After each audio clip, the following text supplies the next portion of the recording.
Joining me right now on the podcast, my name is Randy Bigley. Joining me is Jim Spreng from Spreng Capital Management. Good morning, Jim. Good morning, Randy. Thank you for having me. Well, thank you. Tell me what capital management is all about. We'll start off that way. Well, we're a registered investment advisory firm, registered with the SEC out of Washington, D.C. We respond to them, and we're audited by them and everything. Mm-hmm. We have clients in about 25 states in the United States, so we might be from a small town, but thanks to internet and those type of things, we have clients all across the United States. We have clients on the West Coast we've never met. Really? Wow, okay. That have been referred to us by friends and family and everything. So, yes, we might be located in a small town, but we certainly have we'll say a national presence, we call it. Now, how long have you been around? We've been actually in business here in Bucyrus since 1999, so about 23 years. Okay. And everything. So, again, my partner Tom Brown and I do this along with our assistants Leslie Lutz and Stephanie Binkley. So again, we're all local people, but again, with the client base all around the United States. Mm-hmm. If someone was wanting to invest, what kind of advice would you give right now? Well, it depends entirely upon their age and their circumstances. Again, single most important thing to remember is it's never too early to start to invest. Time is your friend. Time is your friend. Because of compound interest, to be able to invest 20, 30, 40 years, you will be very comfortable in retirement. I laugh, I tell young people, I know life happens and there's a billion demands on your money, those type things, but nobody takes care of your retirement except you. And it's a fast ride. Life is a fast ride. And to start early in your 20s with a Roth IRA, putting away tax-free growth and those type of things, if you were consistent with your investing and everything, you could have well over $1 million tax-free dollars by the time you're in your 60s if you started in your 20s. So time is your friend. Yeah. What do you think about the current climate right now with inflation and all that? Or? Well, it's fascinating. The investment markets always are based upon risk and uncertainty. That's a given. Okay. The Ukraine issue with Russia on the border is certainly not pleasant, but I'm sorry, I'm not a young man, and it's one of those things I've watched and experienced a whole lot of things from the Berlin Wall to Vietnam to all these things, and it's always a given. North Korea with nukes and all this kind of stuff. There's always those daily uncertainties that if you obsessed over them, you'd never get out of bed in the morning. Right. Okay, probably from an investing standpoint right now, there's probably three things of importance. There's inflation, there's interest rate changes, and then there's, of course, these eternal supply chain issues driven by COVID, those type of things that all come into play. Right now, the big bugaboo that everybody's concerned about in the markets are not in love with inflation, and especially interest rate rises that will probably be occurring in 2022. The Federal Reserve will be raising interest rates from basically 0 to up as much as a whopping 1%. And everybody is just terrified. Interest rates are going to 1%. Oh my Lord, the sky is falling. And again, this is the experience in me. I just look at them and I laugh and I go, you have got to be serious. You don't understand. Interest rates are suppressed now at a rate where you think if they quadruple and go up to 1%, it's the end of the world. Please. I've lived through 12, 15% interest rates, 20% inflation, these type things. And again, it's where we come back with inflation. And yes, please, do not think I'm this big bad ogre out here that is not sympathetic. I know if you're on fixed income or you're in a low income scale, inflation at the gas pump, especially the grocery store, I know it's incredibly painful. But I would step back to investors and I would say, stop it again. We had 7% inflation for 1 year last year.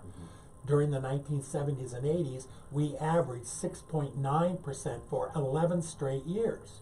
So when we get all excited and exacerbated by the fact that, oh my goodness, inflation's 7%, the sky is falling, we can't, what are we going to do? Once again, take a deep breath. We've been there before.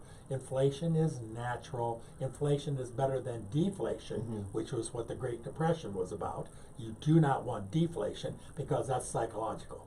People will put off buying a home or a car because if I wait, it'll get cheaper. And then the next year it gets cheaper, and so on and so on. You do not want that.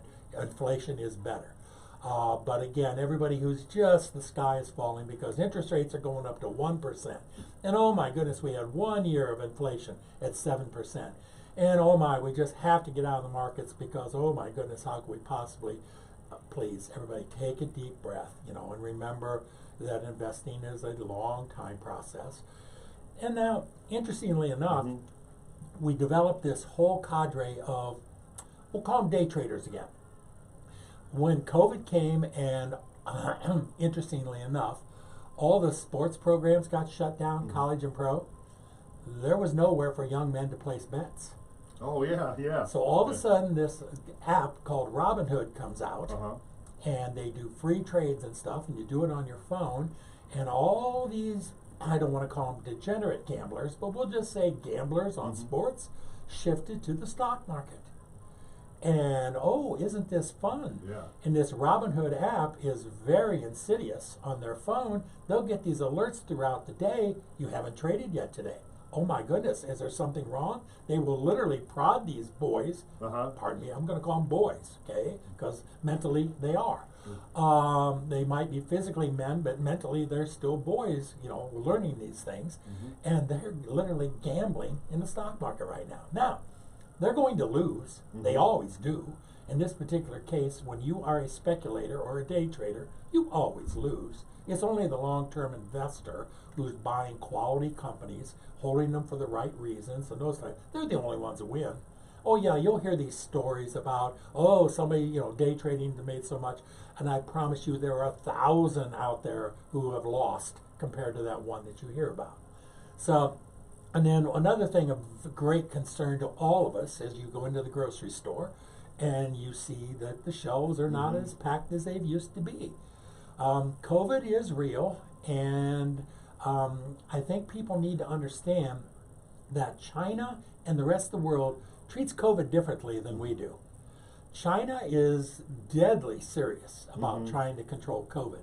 And the way they control COVID is they lock down. Right now, today, there are 20 million people in China who are literally locked down in their cities. Wow. Okay? Now, that's two cities basically that we're aware of that are larger than New York City, that are completely shut down, locked down, not able to do anything, not able to go out, they're just not. That is the way China tries to control COVID.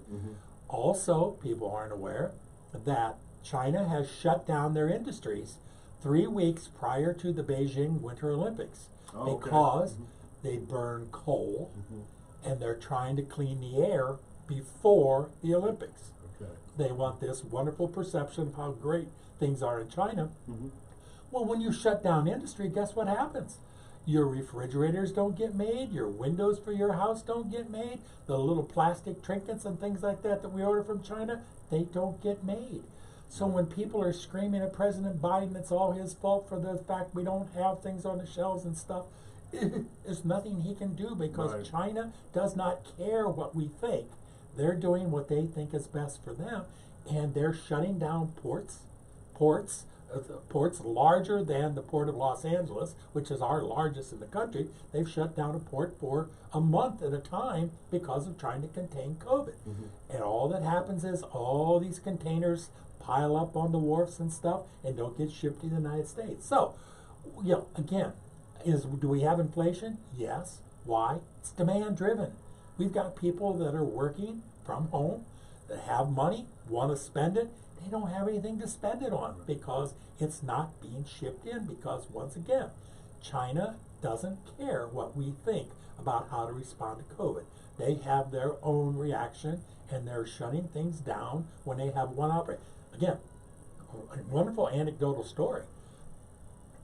Disneyland in Shanghai is like Disneyland or Disney World here. They had one person that tested positive boarding a train after leaving Shanghai Disneyland. They locked 30,000 people into Shanghai Disneyland. Wow. And COVID tested every single person before they released them. So when we worry and we fuss and we stew, it's President Biden's fault, all this kind of stuff. No, it's not. China just chooses to deal with COVID in a way different than we do. All right. If someone's interested in investing and stuff, how do they get a hold of you? What do they need to do? Well, they can certainly go on our website, sprengcapital.com, and view us there, email us through that, or of course call us at 419-563-0084, or just stop in here in Bucyrus. We're located on Main Street, very difficult to miss.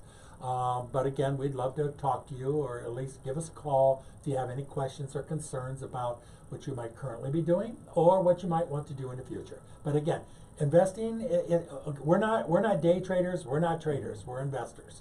So if your plan is to do fast trades, I want in, I want out, I want to hold something for 2-3 days and move on to the next, we're not the place for you. So again, we're long-term investors, but it's worked quite well for us. Thank you so much, Jim. Thank you so much for having me.